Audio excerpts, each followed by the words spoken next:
Só queremos a Tua presença, Senhor. Nós queremos a Tua presença, Senhor. O Senhor está aqui. O Senhor está manifestando o Seu poder. Senhor, continua falando conosco. Nós vivemos uma noite maravilhosa na Tua presença ontem, mas mais o Senhor quer fazer, mais o Senhor fará neste lugar. Nós queremos a Tua presença, Pai. A Tua presença poderosa, Pai. Transforma-nos, Senhor. Molda-nos, Senhor. Cura, Pai.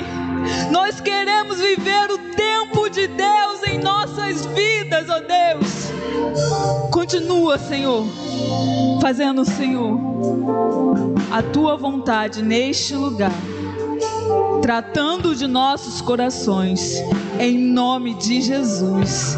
Amém. Você pode aplaudir ao Senhor, glorifique o nome dEle, exalte o nome do Senhor. Só Ele é digno de louvor e adoração. Exalte o nome dEle, diga palavras de adoração a Ele. Santo, Santo, Santo é o Senhor. Aleluias. Glória a Deus. Amém. Gente, pode sentar rapidinho. Fala 1 minuto. Nós vamos ter 2 sessões, 2 ministrações, agora com o Arthur, depois com o Léo. E depois disso a gente vai ter algumas perguntas que a gente vai fazer para eles. Amém? E para isso a gente está disponibilizando o nosso Instagram, Plano do Mestre Oficial, @Plano do Mestre Oficial. Quem quiser fazer uma pergunta, manda para ele, que a gente vai estar pegando essas perguntas lá, selecionando, porque não vai dar para fazer todas. E quem não tiver acesso ao Instagram aí, as meninas vão disponibilizar um papelzinho para você escrever. Quem quiser fazer pergunta, gente, @Plano do Mestre Oficial é o nosso Instagram. Amém? Queria que eles tem como colocar aí rapidinho? Eles vão colocar. É meio difícil. Enquanto isso, eu vou chamando o Arthur para vir aqui. Eles vão botar ali. Faça a sua pergunta, gente. Plano do Mestre Oficial. Esse é o Instagram. Oi? Quer que bote? Isso. A gente vai botar uma caixinha de pergunta nos stories. Aí é só acessar lá e fazer essa pergunta. Amém? Gente, você pode se colocar de pé rapidamente para a gente orar pela vida do Arthur? O Arthur, gente, vou anunciar, né? Ele é da família de Zuscope, ele veio com o Léo. E nós vamos ter um tempo abençoado aqui agora. Amém? Estenda as suas mãos, Pai, nós queremos te louvar, Senhor, e te engrandecer por essa tarde que nós estamos na Tua presença. Eu creio que mais o Senhor quer fazer no meio de nós. Faz, Senhor, do Arthur o Teu canal, ó Pai, que ele fale, que ele pregue a Tua palavra, que ele pregue a Tua vontade, o Teu querer para esta tarde, para cada um dos Seus filhos, em nome de Jesus. Amém. Tá. Boa tarde. Tudo bem com vocês? Pode se assentar. Vocês estão felizes? Gente, vocês estão felizes mesmo? Amém? Eu sei que depois do almoço, né? Esse calorzinho do Rio, é ou não é? Tô acostumado não, o que é isso, gente? Glória a Deus, muito bom. Bom, para quem não me conhece, sou Arthur Marques, sou lá de Bragança Paulista, faço parte da família Zuscope, do movimento Zuscope. Tenho 29 anos.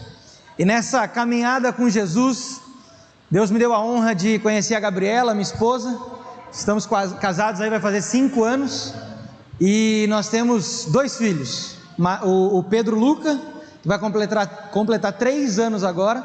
E o Mateus, que fez 3 meses agora.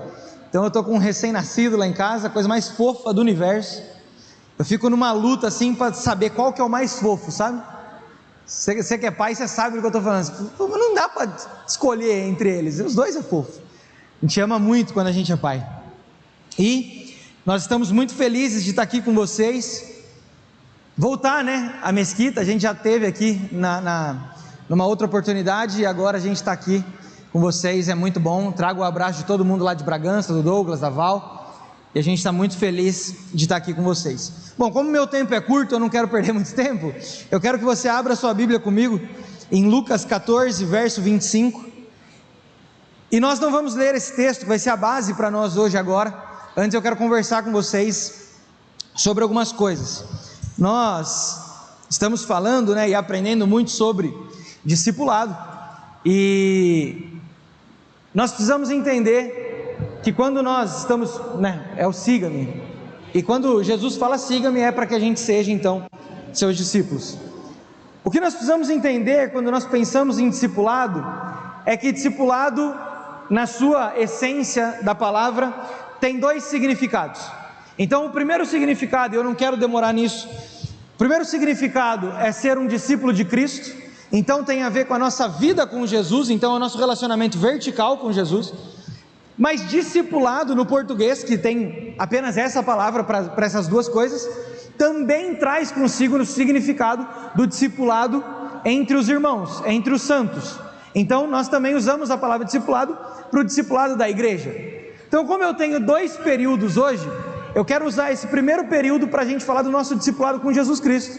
Então, da nossa verdadeira identidade, que além de filho, é ser um discípulo, amém? Então nós vamos aprender nessa primeira mensagem, o custo que existe para ser um discípulo de Jesus. Então nós vamos falar sobre o custo do discipulado. Na próxima mensagem, eu quero então trazer um entendimento de como multiplicar discípulos para Jesus, amém? Você está comigo? Amém? Glória a Deus. Então, nós vamos falar do custo do discipulado. E assim, gente, eu já quero adiantar para vocês que não é uma mensagem legal, ok? Vocês deixam eu ser um pouquinho duro aqui? Vocês me permitem? Porque quando nós falamos de discipulado, e principalmente de ser um discípulo de Jesus, vai apertar para nós. Não tem como a gente querer ser um discípulo de Jesus e não ter uma vida de renúncia.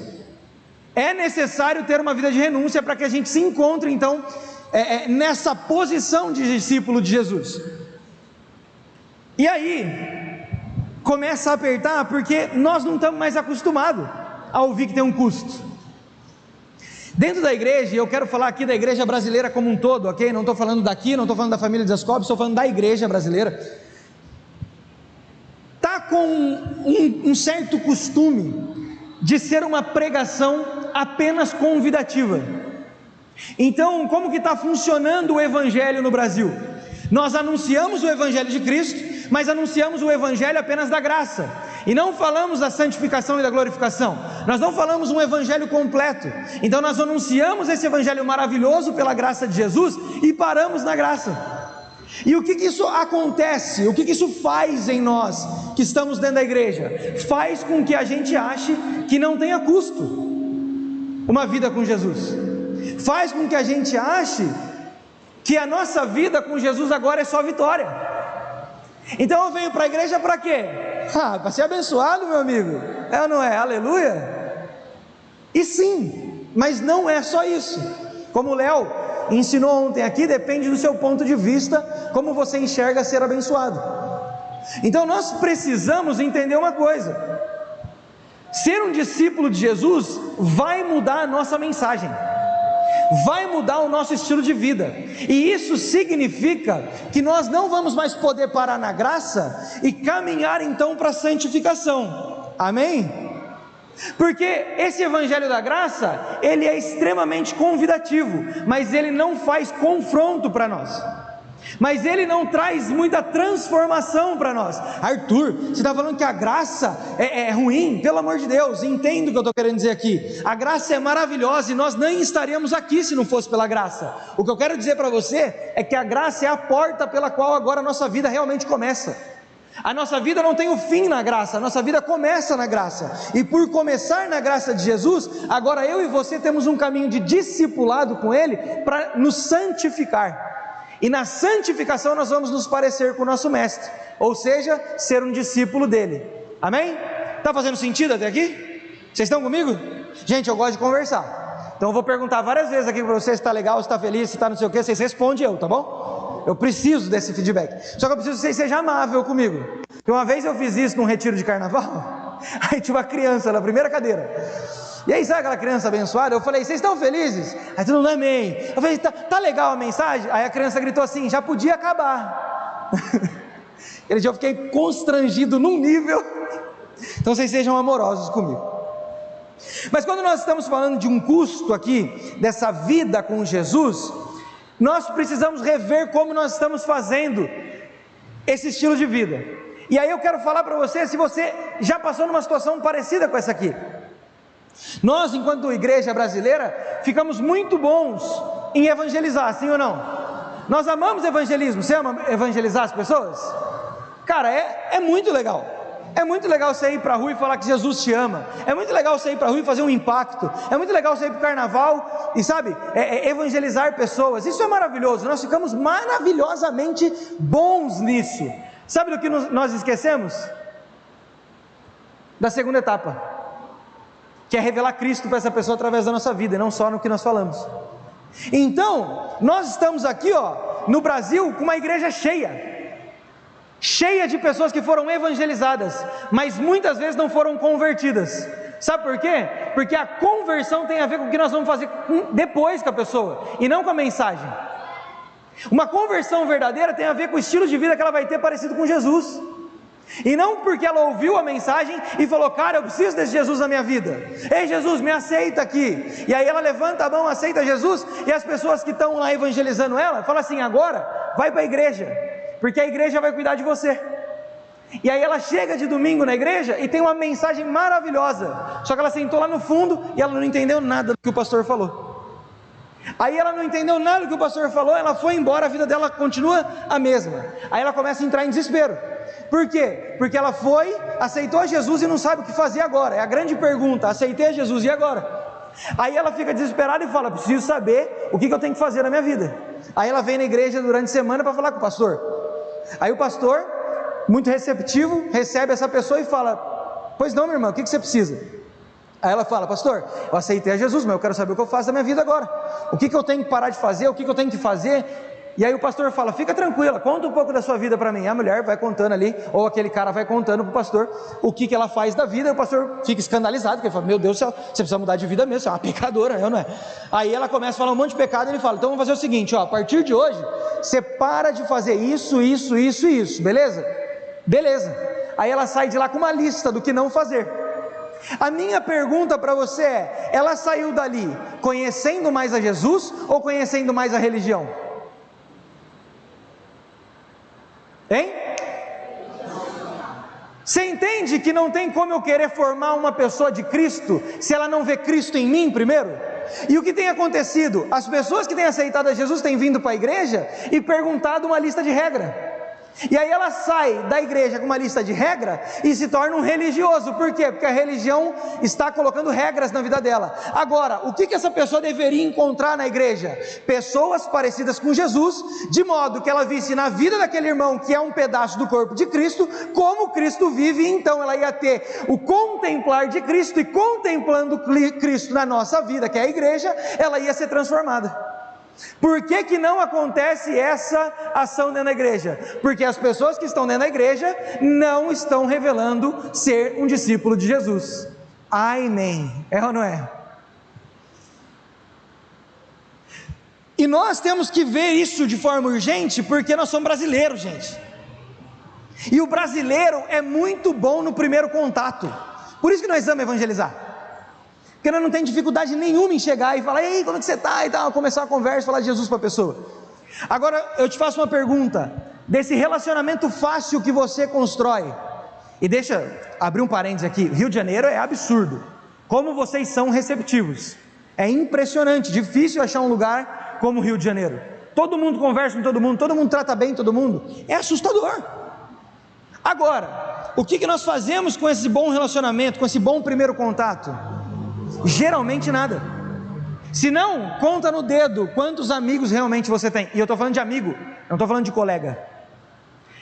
Então você entende como nós temos uma relação superficial? Por quê? Porque nós somos bons no primeiro contato, mas somos péssimos em manter relação. E aí, se eu não mantenho relação dentro da igreja, as pessoas não vão ver Cristo em mim. E se a pessoa não está vendo Cristo em mim, não vou ter discípulo de Jesus para ser multiplicado. Então nós precisamos entender isso para a gente conseguir entrar nesse custo do discipulado.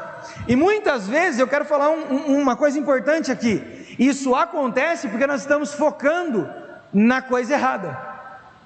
Nós, como igreja, estamos focando muitas vezes apenas, e aí com todo respeito ao meu amigo Léo, que é um mestre, tá? Mas nós focamos da maneira errada em ensinar demais e revelar de menos.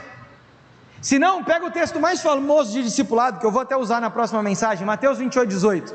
Toda autoridade me foi dada no céu e na terra, portanto vão, façam discípulos de todas as nações, batizando eles em nome do Pai, do Filho e do Espírito Santo, e ensinando a guardar tudo que tem ordenado. Qual que é a ênfase que a igreja brasileira dá nesse texto? Portanto vão e ensinem. E está errado. A ênfase desse texto não é ensinar, porque ensinar é algo corriqueiro. Ensinar é o que nós fazemos diariamente. Ensinar é o que o ser humano sabe fazer da vida. Se não, vai numa escola, o que vai ter lá? Uma pessoa ensinando outras. Vem aqui na igreja, o que está acontecendo? Uma pessoa ensinando outras. Você vai na escolinha da igreja, o que está acontecendo? Os professores estão ensinando as crianças alguma coisa sobre a Bíblia. Ensinar é o que nós fazemos. Ensinar não é a ênfase desse texto. A ênfase desse texto é guardar. E o problema é o português, porque o guardar no original é a palavra tereu, e no significado original dela é observar ou experimentar de algo. Então olha como muda o texto de Jesus falando. Ele está falando assim: toda autoridade foi dada no céu e na terra, portanto vão, façam discípulos de todas as nações, batizando eles em nome do Pai, do Filho e do Espírito Santo, e ensinando eles a ter uma experiência ao que eu tenho ordenado. Muda ou não muda? Como que alguém vai ter uma experiência só comigo falando? Não tem como. Alguém só vai ter uma experiência com o que Jesus deixou se ele vê na minha vida e ele tiver a experiência comigo, sendo Cristo e revelando para ele quem é Jesus. Então nós precisamos voltar a esse custo do discipulado para que a gente se torne um discípulo verdadeiro de Jesus. E o que tem acontecido muitas vezes é que a gente quer ser cristão sem ser discípulo. Hoje, na igreja, a gente quer ser cristão, mas não quer ser discípulo. Por quê? Porque cristão eu posso vir e ficar sentado aqui no banco. Ser discípulo de Jesus muda totalmente a minha vida. E sabe o que é engraçado? Na Bíblia a palavra cristão aparece 2 ou 3 vezes, e a palavra discípulo aparece mais de 200. Aí eu pergunto para você: Jesus quer que você seja um cristão ou que você seja um discípulo? Aí a gente vai ter que começar a fazer uma escolha.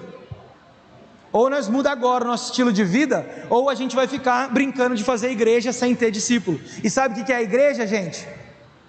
É o ajuntamento dos discípulos de Jesus, daqueles que estão vivendo para ser igual a Ele. Então nós vamos ter que fazer uma escolha hoje. Ou nós vamos marcar com o custo de ser um discípulo, ou nós vamos ficar brincando de ser igreja. E eu sei que vocês não querem brincar de ser igreja, então nós vamos ser discípulos de Jesus, amém? Abre comigo aí onde você tinha deixado aberto. Lucas 14. Você está feliz ainda? Aleluia, né? Gostoso, né? Gostoso estar aqui. Falar de Jesus é muito bom.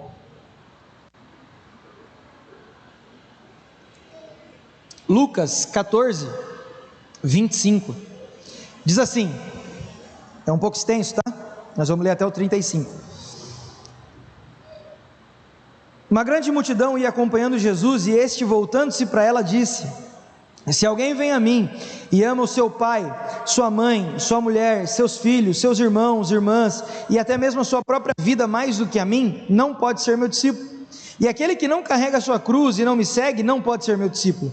Qual de vocês, se quiser construir uma torre, primeiro não se assenta e calcula o preço, para ver se tem dinheiro suficiente para completá-la? Pois se lançar o alicerce e não for capaz de terminá-la, todos os que virem e rirão dele, dizendo: este homem começou a construir e não foi capaz de terminar. Ou qual o rei que, pretendendo sair à guerra contra outro rei, primeiro não se assenta e pensa se com 10.000 homens é capaz de enfrentar aquele que vem contra ele com 20.000? Se não for capaz, enviará uma delegação enquanto o outro ainda está longe e pedirá um acordo de paz. Da mesma forma, qualquer de vocês que não renunciar a tudo que possui, não pode ser meu discípulo. O sal é bom, mas se ele perder o sabor, como restaurá-lo? Não serve nem para o solo, nem para adubo, é jogado fora. Aquele que tem ouvidos para ouvir, ouça. Então, nesse texto, Jesus está deixando claro que existe um custo para ser discípulo dele. E aqui nós vemos 3 custos para ser um discípulo verdadeiro de Jesus, e é sobre isso que nós vamos conversar nessa tarde. O problema muitas vezes da gente não entender que tem custo, é que a gente acha que a gente pode ficar do mesmo jeito. Então a gente entrou na igreja, a gente aceitou Jesus e eu continuo do jeito que eu sou. Por quê? Porque Jesus me aceita do jeito que eu sou. E não, a vida com Cristo não é um ressignificar o que eu faço a partir do meu conhecimento de Jesus. A vida com Cristo é eu aceitar a vida que o Cristo me propõe. Aleluia? Está comigo? Está fazendo sentido? Porque o que tem acontecido? As pessoas entram dentro da igreja e ela tem o estilo de vida dela e ela fala, eu preciso de Jesus. Aí por ela precisar de Jesus, porque ela sabe que ela precisa de salvação, ela entra na igreja e fala, beleza, agora eu vou ressignificar a minha vida a partir do que eu conheço de Jesus. E aí ela começa a ressignificar a vida dela. O que isso tem causado? Vamos lá. A pessoa é uma mentirosa, ela tem problema com mentira, e ela entra na igreja e ela fala, poxa vida, mas a mentira me faz ter lucro, não vou parar de mentir, eu vou dar uma mentirinha às vezes no meu trabalho, que senão eu nem fico lá. E aí ela fala, então eu vou ressignificar a minha vida com Jesus, essa parte aqui, eu dou um jeito de parecer que eu sou cristão nessa situação, mas eu ainda continuo tendo meu lucro aqui de forma errada, beleza? Errado. Segundo exemplo, divórcio. A pessoa entra na igreja, e aí ela fala, meu Deus, me apaixonei pelo baterista da igreja, o baterista tem uma unção diferente assim, né? E aí as meninas ficam loucas pelo baterista, aí o baterista escolheu uma menina, não estou falando do baterista da igreja, ok? Pelo amor de Deus, gente, o baterista da igreja é uma benção, tá ali, meu irmão, te amo, viu cara, não estou falando de você. E aí o baterista escolheu uma varoa, e aí ele vai então em casa, só que ele é um cristão, ele não é um discípulo, e aí ele fala, quer saber? Não deu certo, casei errado, vou divorciar. Jesus acha isso certo? Não, mas eu sou cristão mesmo assim, Jesus vai me aceitar do jeito que eu sou, e aí eu faço o que eu quero. Um outro exemplo que tem acontecido muito, pessoas com problema de homossexualidade entram na igreja, nós temos que aceitar, com certeza, todo mundo é bem-vindo, mas o evangelho é transformativo. Então, a partir do momento que a pessoa entra, ela fala, eu vou ressignificar minha vida, eu continuo do jeito que eu sou, porque Jesus me aceita. Não, está errado, mas como nós estamos pregando um evangelho que não causa uma transformação, e sim uma aceitação, isso está crescendo dentro da igreja. Agora, o que nós temos que fazer? Expulsar todo mundo? Não, pregar o evangelho como ele tem que ser pregado, ensinar o evangelho da forma como ele é. E qual que é a forma do evangelho? É o que Jesus falou nesse texto, que existe um custo para quem quer viver a vida de Jesus. Eu falei que a mensagem não ia ser gostosa, vocês liberaram, agora tem que aguentar. Então nós temos que entender que para ser um discípulo de Jesus vai custar tudo.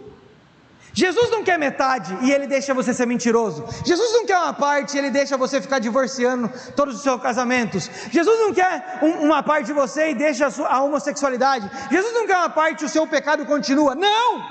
Jesus quer que você seja igual a ele. Então está na hora da gente parar de brincar de ser igreja e ser um ajuntamento de discípulos, aonde nós vamos fazer a diferença de verdade. Porque deixa eu te contar uma coisa, Jesus não precisou de uma igreja lotada para mudar a terra, ele precisou de 11, era 12, um ainda traiu, ele precisou de 11, dispostos a ser como ele, e o mundo foi virado de ponta cabeça. Por que tem 30 milhões de discípulos de Jesus no Brasil e nós continuamos no mesmo país, que não acontece nada? Então, alguma coisa está errada no nosso evangelho, cara. Nós precisamos urgente transformar o nosso estilo de vida. Ah, Arthur, peraí, pega leve, não tem como, cara, é a Bíblia. Primeiro custo que nós vamos encontrar nesse estilo de vida com Jesus, é que vai custar o nosso coração. Vai custar o nosso coração. Ele diz assim, ó: se alguém vem a mim e ama mais o seu pai, sua mãe, sua mulher, seus filhos, seus irmãos, irmãs, e até a sua própria vida mais do que a mim, esse não pode ser meu discípulo. O que Jesus está falando? Que vai custar o nosso amor, vai custar o nosso coração. Nós precisamos entender que como Deus, Ele é o objeto ou o alvo de todo o nosso amor, toda a nossa devoção, toda a nossa adoração. Nós precisamos entender que Ele, enquanto Deus, recebe tudo que nós temos. E aí nós vemos esse texto aqui, e ele fala que não pode amar o pai, a mãe, irmãos, ou até mesmo a você, e a gente pega e fala, meu Deus do céu, como é que eu vou ser um discípulo de Jesus então? Porque a sensação que eu tenho é que eu amo mais minha família do que eu amo a Deus, porque eu vejo minha família, Deus eu não vejo. E aí a gente começa então a entrar numa crise. Mas aqui ele está falando de uma intenção, é do nosso coração. Ele está falando sobre nós amarmos Ele acima de todas as coisas. Ele está falando dele ser a prioridade da vida daqueles que são seus discípulos. Nós precisamos entender que Deus tem que ser o alvo de todo o nosso amor. E nós, sabendo disso, precisamos constantemente voltar a uma pergunta: onde está o nosso amor? Você já parou para pensar nisso? Onde está o seu amor agora? E aí, a gente, por amar muitas coisas, porque o nosso coração ele é feito para amar, por amar muitas coisas, às vezes a gente tem a impressão que a gente não está amando Deus direito. E aí a gente volta direto naquele texto de Apocalipse 2, que Jesus está escrevendo uma carta, e aí ele fala para a igreja de Éfeso, se não me falha a memória, para eles voltarem ao primeiro amor. Conhece esse texto? Voltem então ao primeiro amor, onde caíram. Quem conhece esse texto? Levanta a mão. Ok, a maioria. E aí a gente pega esse texto e a gente fica pensando na nossa vida. Meu Deus, eu preciso voltar ao primeiro amor. Eu preciso voltar ao primeiro amor. Eu preciso voltar ao primeiro amor. Jesus, eu não estou legal. Eu não estou te amando tanto. Eu preciso voltar ao primeiro amor. E aí a gente, de forma errada, acha que primeiro amor é voltar naquela paixão de quando a gente aceitou a Jesus. Só que pensa comigo. Quando você aceitou a Jesus, você era maduro ou imaturo? Hein? Imaturo. Jesus quer um amor imaturo ou um amor maduro? Maduro. Então você está vendo que não bate? Voltar ao primeiro amor, sendo que o nosso amor era infantil? Sim ou não? Por quê? Porque esse texto não está falando de tempo. O texto de Apocalipse, onde Jesus está falando de voltar ao primeiro amor, não é sobre tempo, não é sobre voltar a amá-lo quando nós aceitamos a Ele como Senhor da nossa vida. Esse texto no original está falando de posição. Então é amá-lo acima de todas as coisas, e não amá-lo como era no início, porque Jesus não quer um amor imaturo, Ele quer um amor maduro, e o amor maduro é aquele que coloca o amor a Deus acima de todas as coisas. Então nós temos que entender na nossa vida, que o custo do discipulado, para ser um discípulo de Jesus, vai custar esse nosso coração, vai custar esse nosso amor. O tempo, Arthur, de como eu o amava no começo, não, um amor maduro, que o coloca acima de tudo. O amor que ele é a prioridade. Agora, qual que é o problema de prioridade? É que nós entramos numa geração muito que cobra demais o desempenho. E aí é sempre o desempenho, você tem que desempenhar bem, você tem que, meu Deus, você tem que ser o melhor. Não, porque o coach falou lá, que se eu não for o melhor eu não vou dar certo, porque não sei quem falou, entende? Nós entramos nessa geração, e aí o que esses caras ensinam? A fazer lista de prioridade. E aí, antigamente, prioridade não existia plural, era prioridade. E aí, hoje em dia, os coaches ensinam nós a fazer uma lista de prioridades. Ou seja, eles colocaram um plural ali na lista. Então, eu não tenho prioridade, eu tenho prioridades. E aí, o que a gente está fazendo? A gente pega o papel e a caneta e começa a escrever as prioridades do nosso amor. Então, quem que eu vou amar primeiro? Quem é a prioridade do meu amor? Eu começo, Deus, porque eu sou crente, não é? Então eu amo a Deus acima de todas as coisas. Aí segundo, minha família. Por quê? Porque eu sou um homem de Deus, então eu tenho que amar minha família. E terceiro, eu amo as pessoas da igreja. E quarto, eu amo os meus amigos. E quinto, e aí você vai fazendo a lista, entendeu? Aí por último você coloca, eu vou amar a mim mesmo aqui por último, porque eu sou humilde, não é?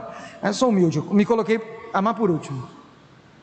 Qual é o problema dessa lista quando eu coloco Deus em primeiro lugar? O problema é que Deus não quer estar em primeiro lugar da sua lista. Deus quer ser o papel que você escreve a lista. Você entendeu? Deus não quer estar em primeiro lugar das suas prioridades. Deus quer ser a base de todos os outros amores da sua vida.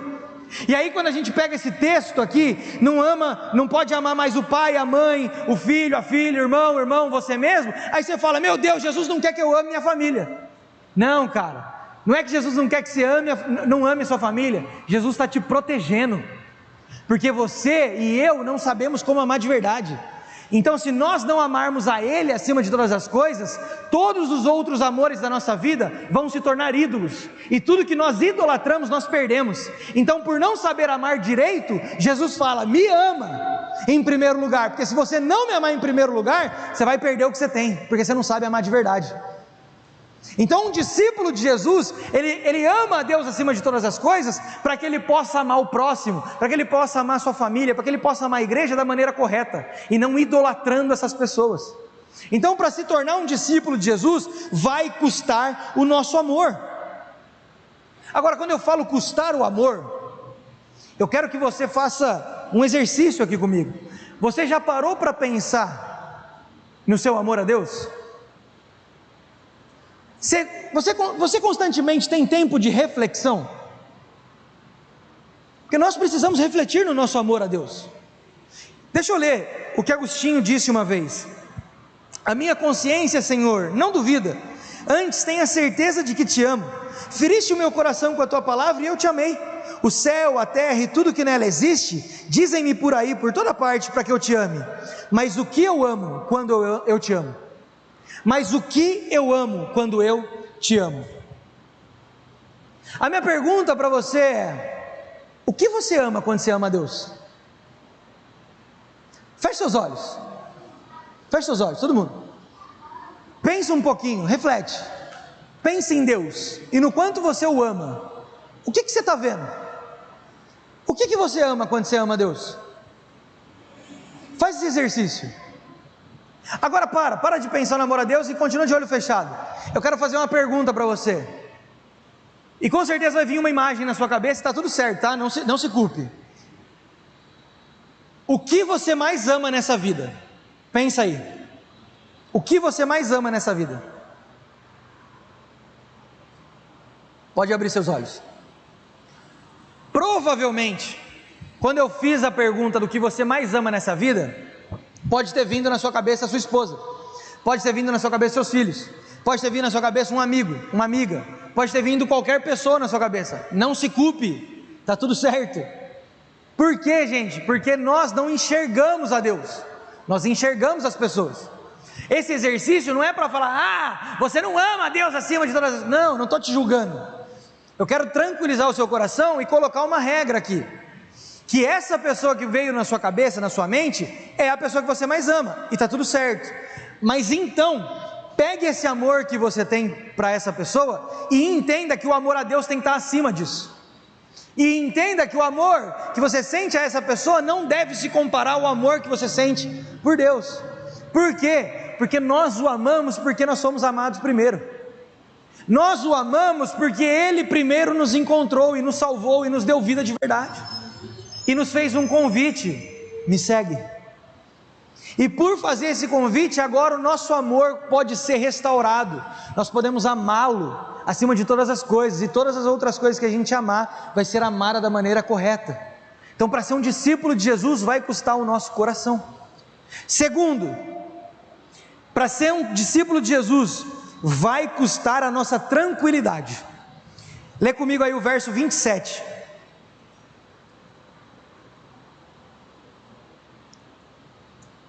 Diz assim: e aquele que não carrega a sua cruz e não me segue, não pode ser meu discípulo.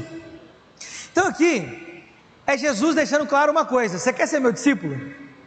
Aí, obviamente, responderemos que sim. E então, ele responde: então, tome a sua cruz, negue-se, e então você pode ser meu discípulo. E aí aperta, porque vai custar a nossa tranquilidade, vai custar o nosso comodismo, vai custar o nosso estilo de vida de não querer sair do lugar. E aqui, gente, entenda uma coisa: naturalmente, por conta do pecado, o ser humano gosta de ser cômodo, naturalmente a gente gosta de ter essa tranquilidade. E Jesus está falando: quem não carregar a sua cruz, não pode ser meu discípulo. O que isso significa? Que a nossa vida enquanto discípulo de Jesus tem que ser uma imitação da dele. Se nós queremos ser discípulos verdadeiros de Jesus, nós temos que ter o estilo de vida de imitá-lo em tudo, de tudo que nós fazemos ser uma imitação. E aí a minha pergunta é: como nós queremos ter uma vida tranquila se o nosso Deus encarnou e morreu? sofreu. E nós queremos o quê? Vir para a igreja para parar de sofrer. Inclusive a gente passa na frente de algumas igrejas e está escrito: venha e pare de sofrer.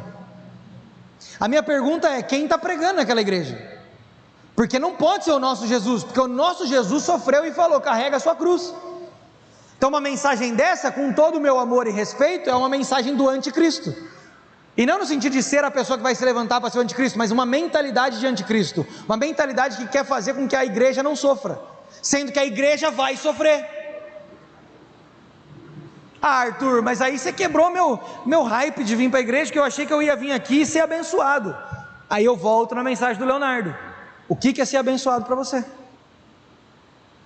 Porque para um discípulo de Jesus, a melhor notícia que ele pode ter é que ele vai sofrer como seu mestre. Por quê? Porque um discípulo verdadeiro de Jesus deseja ser como Cristo. E aí a gente quer vir e ganhar um carro novo. E aí a gente quer vir e melhorar nossa condição financeira. Aí a gente quer vir e fazer qualquer coisa para prosperar.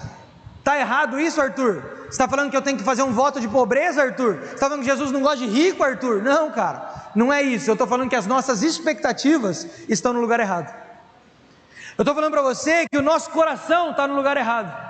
Eu estou falando para você que talvez você não quer ser um discípulo de Jesus, talvez você quer ser um discípulo do dinheiro. Porque é isso que as igrejas têm pregado por aí. E aí nós precisamos voltar ao Evangelho. E como eu falei, o Evangelho, a graça, a mensagem da graça, ela é a da justificação, da salvação. Ela é a porta de entrada.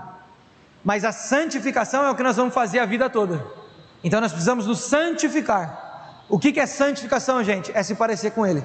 É viver a vida que Jesus propõe e não o que eu acho que Jesus vai me dar. Aí dá uma sensação que eu estou falando aqui: pô, ser crente, por quê? Porque não tem nada de bom em ser crente, ou não é? Vai custar o meu amor, vai custar minha paz? Pô, peraí, deixa eu levantar e ir embora. Mas calma, essa aqui é a melhor notícia que a gente pode ter. Sabe por quê? Porque nós já encontramos o nosso maior tesouro. O nosso maior tesouro se chama Jesus Cristo. E por nós já termos encontrado tudo que nós precisamos para viver, qualquer coisa que acontecer comigo ou com você é lucro. Por quê? Porque nós encontramos o que nós precisávamos. Nós já temos a nossa salvação em Cristo. Nós já temos um bom Pai. Nós já temos uma garantia de que Ele vai cuidar de tudo que é necessário para a nossa vida. Cara, nós temos tudo. É a melhor notícia. É a melhor notícia. Saber que nós somos amados, saber que nós somos filhos, saber que nós somos discípulos. É a melhor notícia. E aí você fala: Arthur, como pode ter uma boa notícia se você está falando para mim que eu vou sofrer, cara? Aí eu quero tranquilizar o seu coração com a história da igreja. A história da igreja vai contar que em Roma, Nero pegou alguns cristãos que se tornaram mártires, e ele pegou aqueles homens e colocou num poste, e foi colocando na cidade toda, pendurados, na cidade toda. E aí, se não bastasse a vergonha de estar preso num poste, Nero então ateava fogo nos cristãos, para que enquanto eles queimassem, eles fossem a iluminação da rua. Agora a minha pergunta para você é: era ruim ser cristão? Era ruim ser um discípulo de Jesus? E a história vai nos contar que não, porque aqueles homens, enquanto queimavam, eles morriam cantando e adorando a Jesus. E aí, enquanto um morria, o outro começava a cantar, e ele cantava e adorava. E quando ele morria, o outro começava a cantar, e ele cantava, adorava até morrer. Quando ele morria, o outro continuava a canção. Por quê? Porque não existe sofrimento na terra que o céu não possa curar. Não existe sofrimento na terra que Cristo já não tenha uma solução melhor ainda. E aí a gente está preocupado que nós vamos sofrer, cara, sendo que nós temos uma eternidade para passar do lado de Jesus. Então, se nós queremos ser discípulo verdadeiro, nós temos que mudar a chave, mudar o valor, e nós vamos sofrer. E como que nós vamos sofrer? Feliz da vida, que agora nós temos o Espírito Santo, e Ele é o Consolador. Então, no meio do sofrimento, você tem o Consolador do seu lado. Tem uma notícia melhor do que essa? Arthur, mas você não sabe a dificuldade que eu estou passando em casa. Arthur, mas você não sabe, não sei o que. Cara, eu também tenho, todo mundo tem, está tudo certo. O que importa, e a minha pergunta como resposta para você é: você tem a Cristo? Sim, então você tem tudo. Ah, Arthur, mas você não sabe, você tem a Cristo? Sim, então, desculpa, você já tem tudo que você precisa. Porque um discípulo de Cristo só se importa com uma coisa: ter a Cristo e ser como Ele. Então, se nós queremos voltar à cultura do discipulado, nós precisamos voltar a valorizar ser como Cristo. E terceiro, para a gente caminhar para o nosso final aqui, que o meu tempo já está indo embora, vai custar o nosso eu.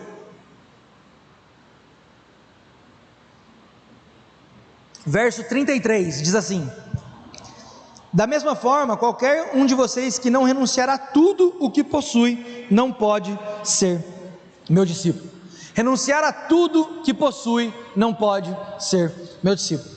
E aqui, gente, é muito simples. Jesus está deixando claro uma coisa: vai custar o seu coração. Aí você fala, pô, legal. Ou vai custar a sua paz. Aí você fala, pô, beleza. Aí ele termina falando assim: vai custar tudo. Tudo que você imaginar. Se você tentou escapar de um ponto, beleza. Você tentou escapar no segundo ponto, beleza. No terceiro você não escapa. No terceiro é Jesus falando assim, ó, vai custar tudo. Então Jesus nos chama para viver uma vida desapegada. Desapegada do que, Arthur? De riqueza, de bens? Também, mas principalmente de nós mesmos. Nós precisamos viver um estilo de vida de mão aberta. Estilo de vida de mão aberta é o quê? Tudo que você tem na sua mão não está fechado, está aberto. Então, o que você tem e o que você é, não importa, porque o que importa é se você está seguindo a Cristo. Então, você tem muito recurso, glória a Deus. Você tem pouco recurso, glória a Deus. Você tem faculdade, glória a Deus. Você não tem faculdade, glória a Deus. Você tem uma fama na cidade, glória a Deus. Você não tem a fama na cidade, glória a Deus, cara. Por quê? Porque isso já não importa mais. Porque eu quero ser um discípulo de Jesus. Eu não quero ser famoso. Eu não quero ter um Instagram bombado. Eu não quero ser um blogueiro. Eu não quero ser rico. Eu não estou nem aí, cara. Eu estou desapegado. Por que, Arthur, está desapegado? Porque eu sou um discípulo de Jesus. E para ser um discípulo de Jesus, vai custar tudo. Então qualquer um que não estiver disposto a renunciar a tudo que possui, e aqui a gente erra achando que é só coisas materiais, mas é tudo, e tudo no original significa tudo, e isso significa que é desapegado de você, das suas conquistas, dos seus méritos, dos seus esforços. Por quê? Porque tudo que eu e você podemos fazer, tudo que nós temos como justiça, tudo que nós temos, a Bíblia vai falar que é como trapo de imundícia. Porque o único justo é Cristo, o único que pôde nos salvar é Cristo, o único que recebe a glória é Cristo. Nós estamos numa posição de entrega, estamos numa posição de uma vida de mãos abertas. E aí eu quero mostrar para você como esse é o estilo de vida de um discípulo verdadeiro de Jesus. Eu quero que você abra comigo Filipenses capítulo 3, e nós vamos ver a vida de Paulo, nos ensinando a largar tudo.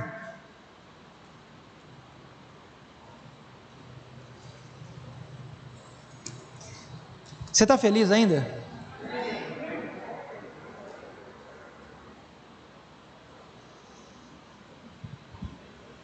Filipenses 3, verso 4, diz assim: embora eu mesmo tivesse razões para ter tal confiança, se alguém pensa que tem razões para confiar na carne, eu ainda mais. Circuncidado no 8º dia de vida, pertencente ao povo de Israel, à tribo de Benjamim, verdadeiro hebreu, quanto à lei, fariseu, quanto ao zelo, perseguidor da igreja, quanto à justiça que há na lei, irrepreensível. Mas o que para mim era lucro, passei a considerar como perda por causa de Cristo. Mais do que isso, considero tudo como perda, comparado à suprema grandeza do conhecimento de Cristo Jesus, meu Senhor, por cuja causa perdi todas as coisas, e eu as considero como esterco, para poder ganhar a Cristo e ser encontrado nele, não tendo em mim justiça própria, que procede da lei, mas a que vem mediante a fé em Cristo, a justiça que procede de Deus e se baseia na fé. Quero conhecer a Cristo e o poder da sua ressurreição e a participação em seus sofrimentos, tornando-me como Ele em sua morte, para que de alguma forma eu possa alcançar a ressurreição dentre os mortos. Não que eu já não tenha obtido tudo isso, ou tenha sido aperfeiçoado, mas prossigo para alcançá-lo, pois para isso também fui alcançado por Cristo Jesus. Essa é a vida de um discípulo de Jesus, assim como Paulo, que fala, tudo que eu tenho, eu considero como nada, Então, como que é o estilo de vida de um discípulo de Jesus? Custa tudo. Paulo, talvez um dos homens mais brilhantes que já pisou nessa terra. Paulo, uma das mentes mais maravilhosas que já existiu. De tudo que ele construiu com as suas próprias mãos, ele pega tudo isso e considera como perda. Mais do que isso, Paulo considera como esterco. Sabe o que é esterco? Cocô de vaca. Sabe o que é cocô de vaca? Adubo. Por que Paulo fala que ele considera tudo que ele tem como esterco, gente? Porque tudo que nós temos que pegar e lançar fora da nossa vida, e isso lançado fora se torna um adubo. Para quê? Para que Cristo ainda cresça mais, para que Cristo seja ainda mais aperfeiçoado em nós. Então Paulo considera tudo que ele tem como esterco, para que Cristo cresça na vida dele ainda mais. Como que é o meu e o seu estilo de vida? Entregar tudo que nós temos diante de Cristo, que assim vai ser um adubo, para que Cristo tenha espaço para crescer na nossa vida ainda mais. Eu e você só temos que ter um desejo e um objetivo nessa vida: amar a Cristo e ser como Ele, amar a Cristo e ser um discípulo, amar a Cristo e viver a vida como Ele propõe. Não dá para a gente achar que temos uma vida de discipulado com Jesus, se nós não temos uma vida de renúncia. E aqui eu concluo: como que nós vamos ter uma vida de discipulado, uma vida de discipulado com Jesus? É só se a gente abraçar a renúncia. Só que nós estamos cometendo um erro dentro da igreja, que é abraçar a renúncia e não abraçar a intimidade com Jesus. E aí sabe o que acontece? Um monte de gente renunciando a tudo e não tendo intimidade. E quando eu não tenho intimidade, a renúncia se torna um peso. E quando a renúncia se torna um peso, eu quero sair da igreja. Por quê? Porque vira uma vida chata de Jesus. E a vida com Jesus não é chata. É nós que não entendemos quem Jesus é de verdade.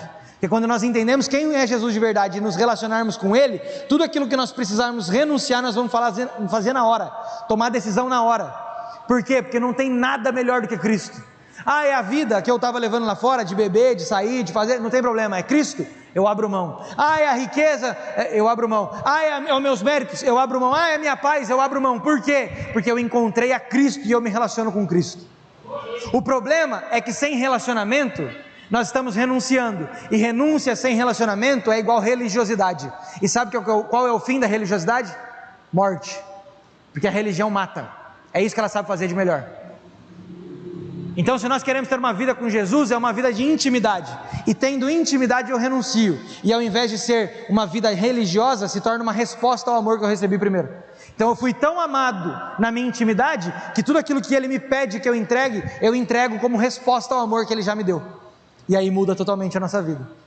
Por isso que tem tantos jovens lá fora que falam assim: eu não estou pronto para voltar para Jesus ainda. Mas por quê? Porque talvez eu não estou pronto para abrir mão dessas coisas que eu estou vivendo. E aí, sabe o que é triste? É que ele não está pronto para voltar para a religião. Ele acha que ele quer voltar para Jesus, mas na verdade ele volta para a religião. Porque se ele entendesse quem é Jesus, ele voltava na hora. É que ele está acostumado com a religião que cobra caro, por isso que ele não quer voltar, por isso que a vida dele é tão boa, que a religião mata. Mas quando nós encontramos com Cristo e Ele nos dá a vida de verdade, tudo que nós vamos precisar abrir mão, a gente vai abrir, porque nós encontramos o nosso amado, e quando nós encontramos o verdadeiro amor, somos amados e amamos de volta. O que é eu renunciar a qualquer coisa? Por isso, essa mensagem é dura. Dura para quem? Para quem ainda não entendeu o relacionamento com Jesus, porque quem entendeu o relacionamento com Jesus, entrega o seu coração, entrega a sua paz, a sua tranquilidade, e entrega tudo que tem de valor na vida, porque encontrou o maior tesouro, que é Cristo Jesus, o nosso Senhor. Amém? Aí eu finalizo fazendo uma pergunta para você: você quer ser um discípulo de Jesus? Amém? Então fica de pé no seu lugar que nós vamos orar.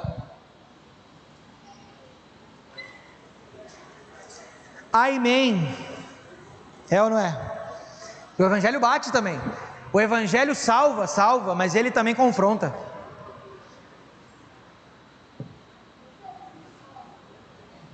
Feche seus olhos. Pai, nós te damos graça por esse momento. Nós te damos graça pela sua palavra, pelo seu verdadeiro Evangelho, que nos tira do comodismo, nos tira de uma posição que o Senhor não deseja para nós. Jesus, o nosso pedido nessa tarde é: nos livra de uma vida cristã sem ser discípulo de verdade. Nos livra de ser uma igreja morna, uma igreja onde tem um monte de crente, um monte de cristão, mas não tem um discípulo verdadeiro de Jesus. Nós queremos ser verdadeiros discípulos de Cristo. Espírito Santo, forma Cristo em nós, porque nós sozinhos não conseguimos. Se não for pelo Senhor, Espírito Santo, se não for a sua vida em nós, Espírito Santo, nós não vamos conseguir. Então, Espírito Santo, forma mais Jesus no nosso caráter, muda o nosso caráter, muda a nossa vida. Que esse evangelho que nos salva pela graça tão maravilhosa, também nos leve para um caminho de santidade, Jesus, um caminho de imitar a Cristo, para que um dia a gente chegue na glorificação, e olhando e contemplando Cristo com os nossos olhos, a gente se torne como Ele é. Esse é o nosso desejo, Jesus, é para isso que nós estamos vivendo, Jesus.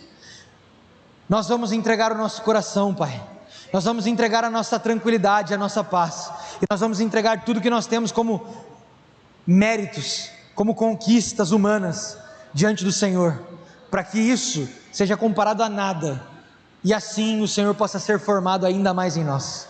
Em nome de Jesus, faz isso na sua igreja, esse é o nosso desejo. Amém e amém. Amém? Você está feliz ainda? Glória a Deus. Gente, depois eu volto aí, mas eu prometo que eu vou ser mais bonzinho, tá bom? Não vai ser tão duro. Valeu.